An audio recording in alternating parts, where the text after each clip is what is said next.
हमारे राष्ट्रपिता कौन है?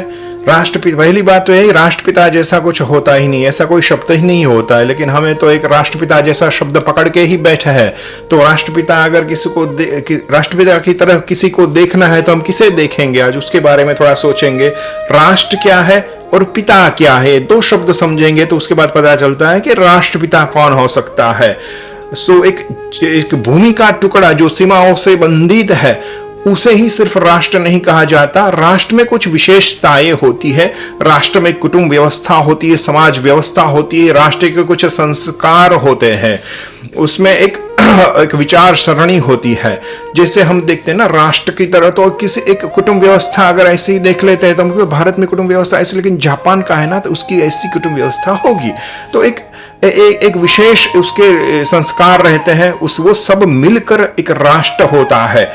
वैसे हमारे एक बहुत बड़े भारत में फिलोसोफर, तत्वचिंतक, महापुरुष हो गए, जिसका नाम है पांडुरंग शास्त्री आठवले, दादाजी के नाम से भी लोग जानते हैं। उन्होंने बताया कि भाई राष्ट्र है, उसकी नींव में 3 बातें होती है, वो डिफाइन करता है राष्ट्र कैसा होता है। तो राष्ट्र किसी को देखना है तो उसमें देखते हैं कि way of thinking, way of life and way of worship, ये 3 जिसके नींव में है, उसको देख के राष्ट्र कैसा है वो हम निश्चित कर सकते हैं। तो ये सब मिल के एक राष्ट्र होता है। सिर्फ भूमि का एक टुकड़ा जो सीमा से बंधित है उसे राष्ट्र नहीं कहते, इन सबको मिलाकर एक राष्ट्र कहा जाता है। अब पिता, राष्ट्र हो गया, अब पिता क्या है? तो हम सब संसारियों जानते पिता क्या है। एक संतान के लिए पिता कौन है? जो जन्मदाता है, जो जन्म का कारण है, फिर उसके पास उसका रक्षण करता है, पालन करता है, पोषण करता है, उसको मार्गदर्शन देता है, वो उसका पिता है। तो वही बात हम एक्स्ट्रापोलेट करके वही पिता शब्द अगर राष्ट्र में लगाना है तो उसको वही पिता को संसार के जो शब्द है उसमें से देखते हैं कि राष्ट्र है। तो राष्ट्र का पिता कौन है? तो जो राष्ट्र का जन्म देता है, उसकी रचना करता है, क्रिएट करता है, उसका पालन करता है, पोषण करता है, उसको मार्गदर्शन देता है, वो राष्ट्र का पिता है। सिंपल सा तो है। हमारी भारतीय संस्कृति कहती है वसुधैव कुटुंबकम, ये वसुंधरा ही एक कुटुंब है। अगर इस वसुंधरा को ही हम कुटुंब की तरफ देखते हैं तो ये समग्र पृथ्वी ही एक राष्ट्र हो गया। तो इसके निर्माता कौन है, रचयिता कौन है, उसके जन्मदाता कौन है? तो पृथ्वी की रचना किसने की? वही उसका राष्ट्रपिता है, उसको ही हम राष्ट्रपिता कह सकते हैं। तो इस सृष्टि की रचना करने वाला एक ही है, वो ईश्वर तत्व है, तो उसी को हमें राष्ट्रपिता कहना चाहिए। वही सब पिता के कार्य करते, उसकी पृथ्वी की रचना की, उसको सर्जन किया, उसका पालन करते हैं, पोषण करते हैं, उसको मार्गदर्शन देते हैं। पृथ्वी के सभी जीव है, मनुष्य है, पशु पक्षी, वृक्ष, वनस्पति, ये सब ईश्वर की रचना है। तो जो क्रिएटर है वही तो फादर है। तो ये सब जो करने वाले हैं वही है हमारे राष्ट्रपिता। तो ईश्वर तत्व ही हमारे राष्ट्रपिता हो सकते हैं। बाकी के जो लोग हैं, जो मनुष्य है, वो राष्ट्र के सेवक हो सकते हैं, राष्ट्र के संतान हो सकते हैं, या फिर शत्रु भी हो सकते हैं, लेकिन राष्ट्र का पिता नहीं हो सकता। पिता तो सिर्फ एक ईश्वर तत्व ही है। और इसकी पुष्टिकरण के लिए हम अलग अलग दृष्टिकोण से उसे देखते हैं। हम हमारी स्तुति देखते हैं, हमारे इतिहास देखते हैं, हमारे अवतार देखते हैं, हम पृथ्वी की रचना भी देख लेते हैं कि उस दृष्टिकोण से इस राष्ट्र का पिता कौन हो सकता है। सर्वप्रथम तो हमें यह निश्चित करना है कि क्या किसी माँ की सेवा करने से कोई पुत्र, कोई संतान उसका पिता हो सकता है? हम बजाएंगे इतिहास में, हम देखते हैं हमारे श्रवण हो गए। श्रवण ने मातृभक्ति की, पितृभक्ति की, माता पिता के बहुत सेवा की, इतनी सेवा की, आज हम 11,000 साल के बाद भी हम उन्हें ही याद करते हैं। मातृभक्ति के लिए श्रवण का हम दृष्टांत देते हैं। तो इतनी माता की सेवा की, तो क्या वो उसकी माता का वो पिता हो गया? वो एक उत्तम पुत्र है, लेकिन वो पिता नहीं होता। वही उसी तरह कोई भी अगर राष्ट्र का संतान है, राष्ट्र की सेवा करता है, तो वो राष्ट्र का उत्तम संतान है, पिता कभी नहीं हो सकता। भारत के राष्ट्रपिता कौन हो सकते हैं? तो भारत की जिसने रचना की है वो उसका पिता हो सकता है। तो 1947 के पहले क्या भारत नहीं था? उसके पहले भी था। 5,000 वर्ष पहले भी भारत था, 10,000 वर्ष पहले भी भारत था, 1 लाख वर्ष पहले भी भारत कब से हुआ है? जब सृष्टि की रचना हुई तभी से भारत की रचना हुई है। तो जिसने सृष्टि बनाई उसी ने भारत बनाया है। तो भारत का पिता वही ईश्वरीय तत्व है। अब हम राजाओं की दृष्टि से भी इसको देखते हैं कि राष्ट्रपिता कोई हो सकता है कि नहीं। सो हमारे सर्वप्रथम राजा कौन है? जब सृष्टि की रचना हुई उसके बाद सर्वप्रथम कोई राजा है तो वो है हमारे मनु महाराज। उस सृष्टि के सर्वप्रथम राजा है। उन्होंने भी कभी नहीं कहा कि मैं इसका राष्ट्रपिता हूं, न तो लोगों ने उनको राष्ट्रपिता कहा। उसके बाद हमारे यहाँ बहुत बड़े बड़े राजा हो गए, बड़े बड़े सत्पुरुष हो गए। एक सूर्यवंश चला है, चंद्रवंश चला है। हमारे यहाँ इक्ष्वाकु जैसे राजा हुए, काकुत्स जैसे राजा हुए, रघु जैसे राजा हुए। उसी वंश में हमारे भगवान श्री रामचंद्र भी हुए हैं। ऐसे हमारे यदु राजा हुए हैं, उसके वंश में आगे यादव हुए हैं, उसमें इस शूरसेन राजा हुए हैं, उसके पुत्र वसुदेव, उसके पुत्र श्री कृष्ण। ये शूरसेन जो राजा है उसके पास एक शूरसेन जनपद था। भारत में 16 जनपद में से एक शूरसेन जनपद है, जिसका अधिपति है ये शूरसेन, जो भगवान श्री कृष्ण के पिता वसुदेव के पिता है। उन्होंने भी कभी नहीं कहा कि हम ये राष्ट्र के पिता है, न तो लोगों ने कहा ये राष्ट्रपिता है। ऐसे हमारे युधिष्ठिर हुए, ऐसे बड़े बड़े राजा हो गए। पृथु राजा हो गए, जिसके नाम पर से इसको हम पृथ्वी कहते हैं। ऐसे पृथु राजा हो गए, उनको भी हम कभी ऐसे राष्ट्रपिता नहीं कहते।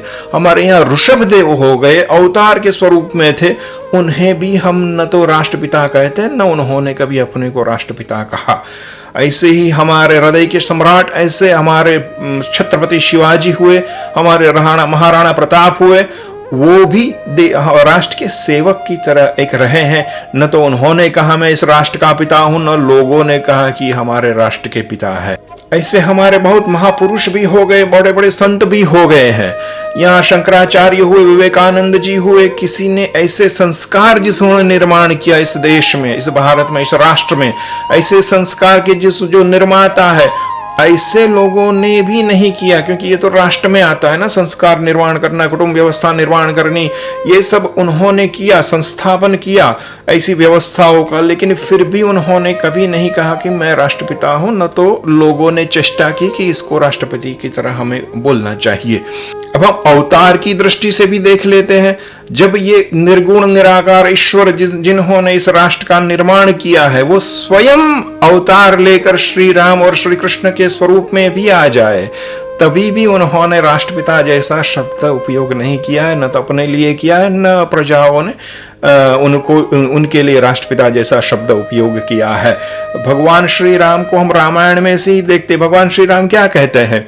वो लक्ष्मण को कहते हैं, अपि स्वर्णमयी लंका न मे लक्ष्मण रोचते, जननी जन्मभूमिश्च स्वर्गादपि गरीयसी। जननी जन्मभूमि, मातृभूमि, अंडरलाइन द कीवर्ड, मातृभूमि बोलते हैं भगवान श्री राम। माता है, भूमि है, वो मातृभूमि बोला है। मैं उसका पिता हूं ऐसा नहीं बोला। ओ जननी जन्मभूमिश्च।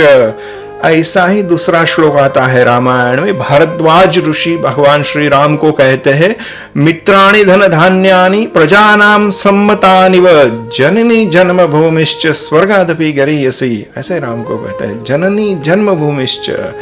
वो भी वही शब्द उपयोग करते, जननी जन्मभूमिश्च। ये मातृभूमि है। मातृभूमि को जो माता कहते, तो माता का पिता बनेंगे कोई? कैसा नशा कर लिया है हमने, क्या बोले जा रहे हैं? एक भेड़िए की तरह हो गया है। एक भेड़िए ने कहा ये राष्ट्रपिता, दूसरा भेड़िया हाँ, ऐसे ही एक भेड़िया नीति चल रही है। जब हम मनुष्य हैं, स्वतंत्र बुद्धि है, थोड़ा सोचना चाहिए कि ऐसा कुछ होता है कि नहीं। अगर राष्ट्रपिता की तरह किसी को देखना ही है तो ये ईश्वरी तत्व है। अगर वो जब अवतार लेकर आ जाते हैं तो उनको हम बोल सकते हैं कि ये राम है, वो हमारे राष्ट्रपिता हो सकते हैं। अब हम एक अंतिम दृष्टि हमारी स्तुति में भी देख लेते हैं। भगवान श्री राम का राम रक्षा स्तोत्र, उसमें आता है, माता रामो मत पिता रामचंद्र, स्वामी रामो मत सखा रामचंद्र, सर्वस्व में रामचंद्रो दयालु, नान्यम जाने व जाने न जाने। सो माता रामो मत पिता रामचंद्र, मेरे पिता राम है। मैं बोलता हूं ऐसा, आप बोलते हो, सब बोलते हैं ऐसे। जो बोलने वाले लोग मेरे पिता राम है, वो कहते मेरे पिता राम है। जब सब लोग ऐसे लोग इकट्ठे होते हैं, उसका जब राष्ट्र बनता है, तो उन सब का पिता कौन है? वही तो है, भगवान श्री राम को ही हम बोल सकते हैं कि वो राष्ट्रपिता है। और हम और भी एक स्तुति हमारी, हम जो मंत्र बार बार बोलते हैं, त्वमेव माता च पिता त्वमेव, ऐसे ईश्वरी तत्व को ही हम पिता बोलने वाले लोग हैं। हमारे यही संस्कार हमारे हैं, वही संस्कार लेकर हम सब इकट्ठे होने वाले ऐसे लोग जब इकट्ठा होते हैं, उसका जो राष्ट्र बना है, जो गाते हैं त्वमेव माता च पिता त्वमेव, त्वमेव बंधु सखा त्वमेव, तो त्वमेव माता च पिता त्वमेव। अगर आप ही पिता हो तो इस राष्ट्र जो हम मिलकर जब एक राष्ट्र बनता है तो उसका पिता कौन है? आप ही तो हो, वही ईश्वर है। तो अगर किसी को राष्ट्रपिता की तरफ देखना है तो वो श्री राम और श्री कृष्ण ऐसे कुछ अवतार ही हो सकते हैं जिसको हम राष्ट्रपिता बोल सकते हैं। अगर किसी और को राष्ट्रपिता बोलने से हम एक महाभयंकर पाप करते हैं। कैसा पाप करते हैं?